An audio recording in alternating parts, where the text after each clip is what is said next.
With the release of Dev Diary 3, we finally have our first look at a new survivor coming in the Alloy Collective DLC known as the Operator. So in this video I wanted to go over this Dev Diary and see what kind of information they've put out about this new survivor coming in the DLC. So the first bit of information we get is that they really built this survivor to coexist with drones. They mention here that they have new drones coming in the DLC and they want a survivor that makes the most out of these battle companions. They also do mention here that the operator doesn't just sit back and let the drones take all the glory, which is good honestly, because from this whole post it seems like this survivor has a lot of stuff going on, so you don't actually need just the drones to be able to deal damage. The first thing we see is his primary, which seems to be like a sort of semi-auto firing pistol, but actually the cool thing about it is that they added a ricochet whenever you kill an enemy with the lowest health nearby, dealing 75% of bullet damage. That's pretty sick. However, they do state that you can also let this primary stack up. Each of the stacks increases the damage of the shot, and if you let it get to 3 full stacks, then it transforms the H311 OCR custom, which is the pistol, into a deadly shot that they even say it rivals the railgunner. The charged shot is highly accurate, does massive damage, and has no damage fall off. So it basically turns the operator into a sniper. They do also mention that the sniper-like shot does also do ricochet, and in the GIF that's playing, we can see that there's 4 stone golems, and one shot wipes out fucking 2 of them. We do also see his utility ability, which is called Ascent Protocol, which allows you to very rapidly navigate stages, and they say here that you can use it to press the advantage, escape danger, or just style on your enemies. This looks really good. I love me a good survivor with great mobility, so this seems like it ticks that box. From the look of it, in these GIFs, we can see that he's actually using the drones to fly up and down. So it seems like that's going to be a huge part of the sort of gameplay with him, and it does say that you can also aim at one of your spear drones and reactivate the skill, leaping towards it, maintaining your flight even longer. So it seems like you're gonna have to look around and use your drones a lot during the fight, which is great because I feel like drones in this game,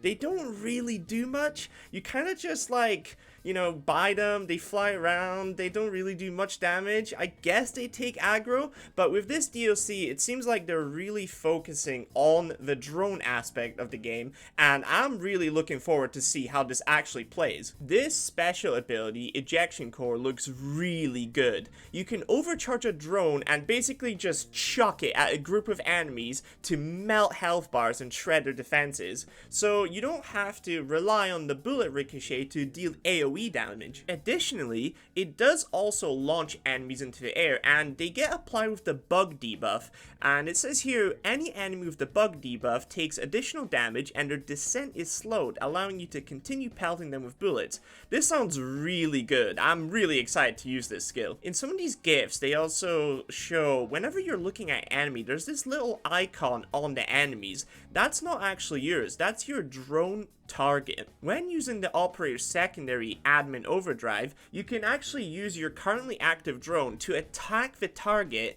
with its ability, and apparently all drones have different and unique abilities to them, new and old. It's probably a good time to mention as well, but this survivor does actually spawn in with 2 drones right off the bat. So it seems like the whole sort of vibe with the survivor is all about drones, and I'm here all for it. So we actually get to see one of these drone abilities, and from the GIF, it seems like the healing drone is being used, and once activated, it both heals you and gives you a temporary speed boost. And from the likes, it seems like all of them are going to have unique abilities to them. So trying out all the different sort of drone combinations is going to make for really fun and unique gameplay, hopefully. We even get to see the TC280 prototype, which on command, it does this deadly strafing run, and it's just flying forward, dropping bombs all over the enemies. That is going to be sick.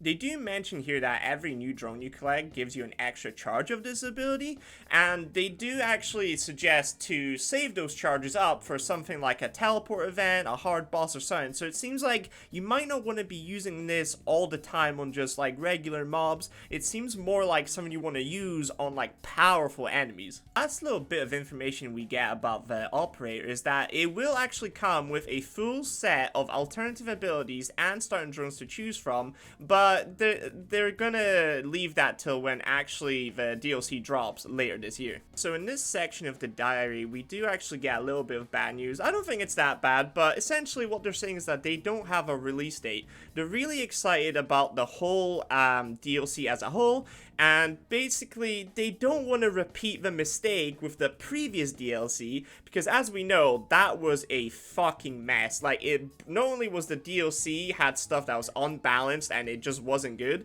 but it also broke other parts of the game that were already working.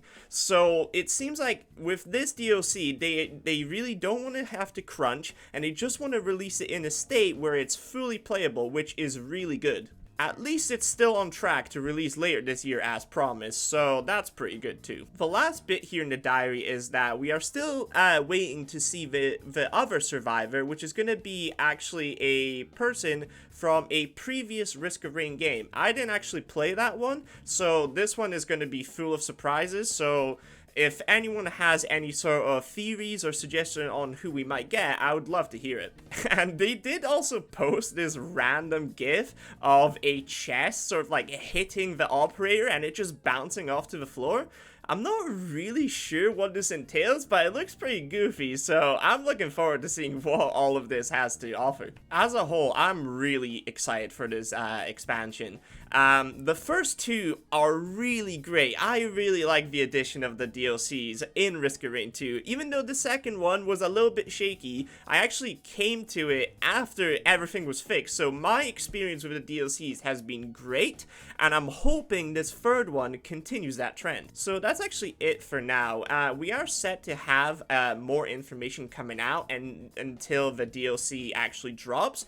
So until then, I guess we're just waiting for this DLC. But I'll see you guys in the next video. Catch you.